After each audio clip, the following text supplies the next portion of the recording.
The poverty in Namibia, the suffering in Namibia is self-made. How do we blame the Chinese for the political failure in our country?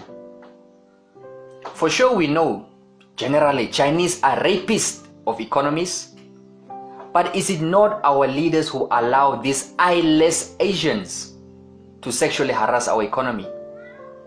If China comes and says, I want your resources well below its market value, but we are going to give you something to make this deal look legitimate, we are going to sort you out financially, how is that China's problem? I mean, if someone comes to me and says, Mekay, I'm selling a Lamborghini for 100,000 Namibian dollars, would I not buy? People must understand that poverty is an industry.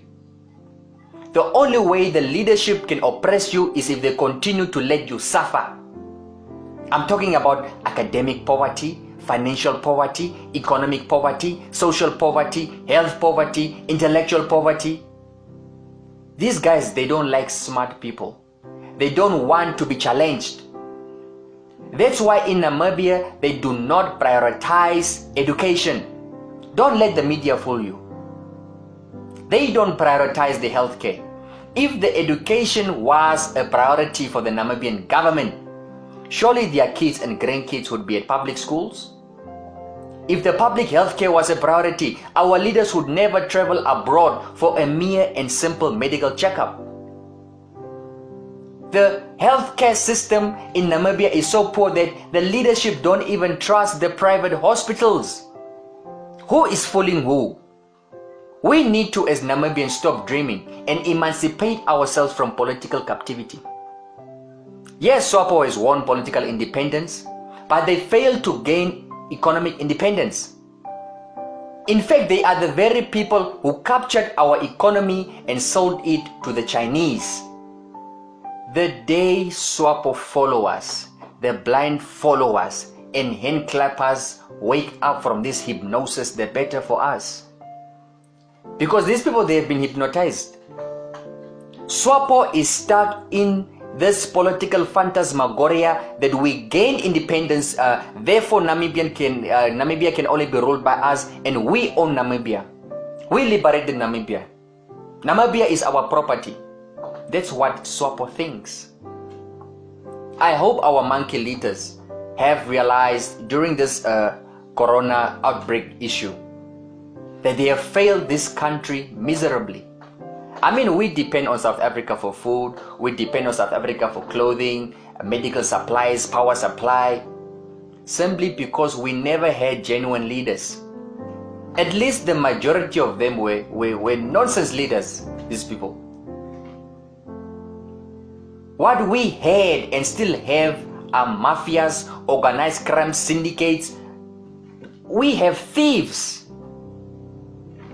who have sold our country to foreigners, especially to the Chinese.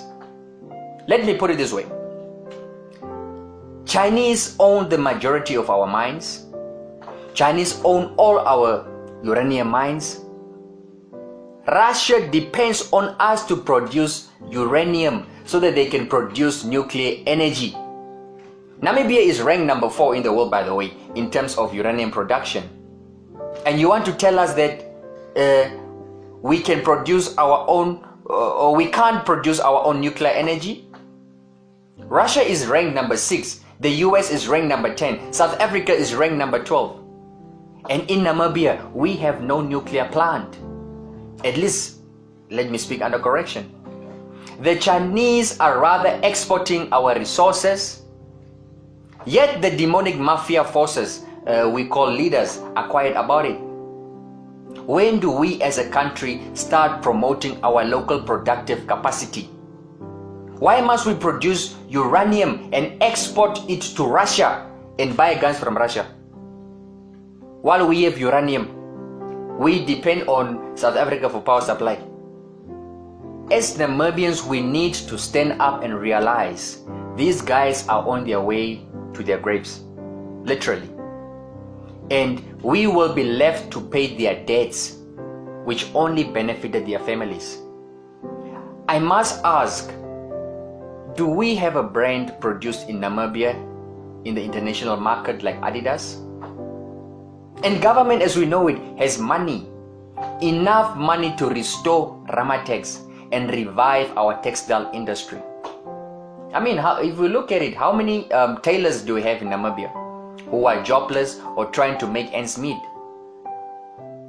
I mean, Namibia doesn't even produce an ordinary vaslap or a vasbak.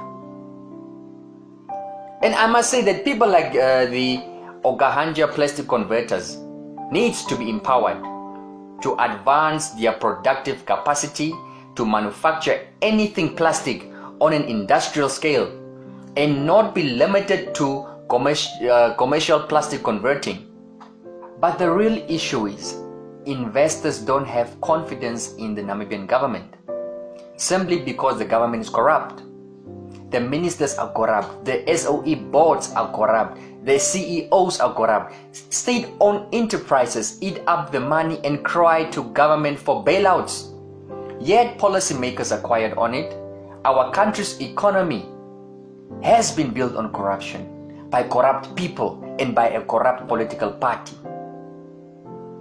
Corruption has been there since Sam Nujoma, Lucas Bohamba, Hage Geingob, and we must not make it a Hage Geingob thing or a Harambe thing. All presidents were involved in corruption in one way or the other. Let us look at the GIPF and the Social Security, the Kora and the likes. I mean, Kandara was killed because top politicians were involved in the Social Security Commission issue. And people don't want to mention it because they are afraid to be assassinated. And the implicated people are well known in the public domain. So generally, corruption is a systematic thing in Namibia.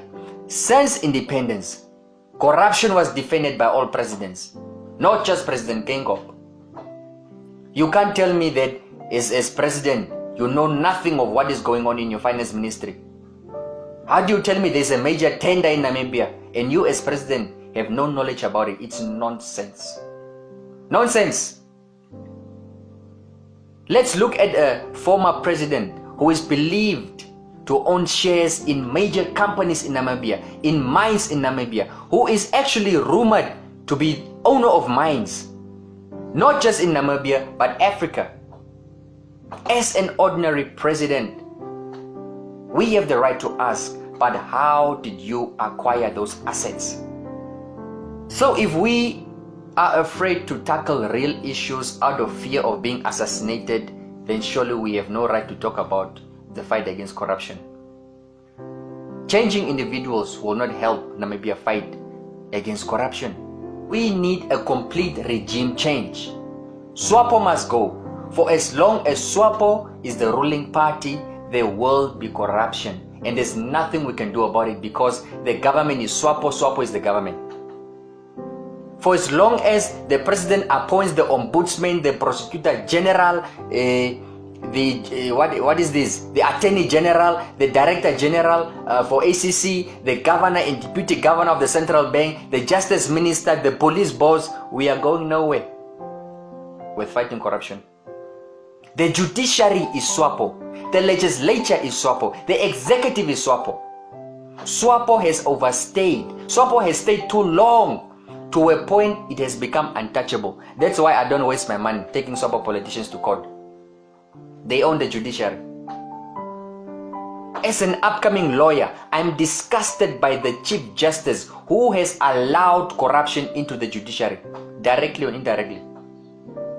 A perfect example is Sisa. Nonsense Sisa. He is a huge embarrassment to the judiciary. Another example is the issue of elections. How do we say the process of elections was unconstitutional, yet the results are credible? The moment you say it's unlawful, it's unconstitutional, it's a crime, it is in contempt with the constitution. How do you tell me that, McKay, you have stolen 2 million from the bank? That's fraud, money laundering, theft, it's unlawful, it's against the constitution, but the money is yours. It's absurd. Corruption is evil and should not be rationalized. No matter your position in society, if you're corrupt, you are corrupt. We must deal with you as a criminal that you are. People, you will not believe the amounts of attacks and threats I receive every week because of fighting corruption. That's why I say when I take over office of the Korekas constituency in November, some people, you need to start resigning, because I'm the most ruthless person when it comes to the fight against corruption. Corruption is destroyed. Corruption is killed. We can't be friendly with corruption. That's why in these upcoming elections, candidates must know that they need to have the political will to bring the needed change to the people without corruption while fighting against corruption. Are you contesting because you want to secure a retirement package for yourself, or are you looking into changing the livelihoods of the people? Personally, I'm an engineering graduate, and currently I'm busy with my Bachelor's of Law, my LLB. I'm young, I have a very beautiful partner and a very handsome son. My future is literally bright, but I can't shine alone. Korekas can't shine through the few of us who were at least fortunate to receive good education. Not all of us are given the knowledge for school. Some people are technical. Some are specialists in agriculture and so forth.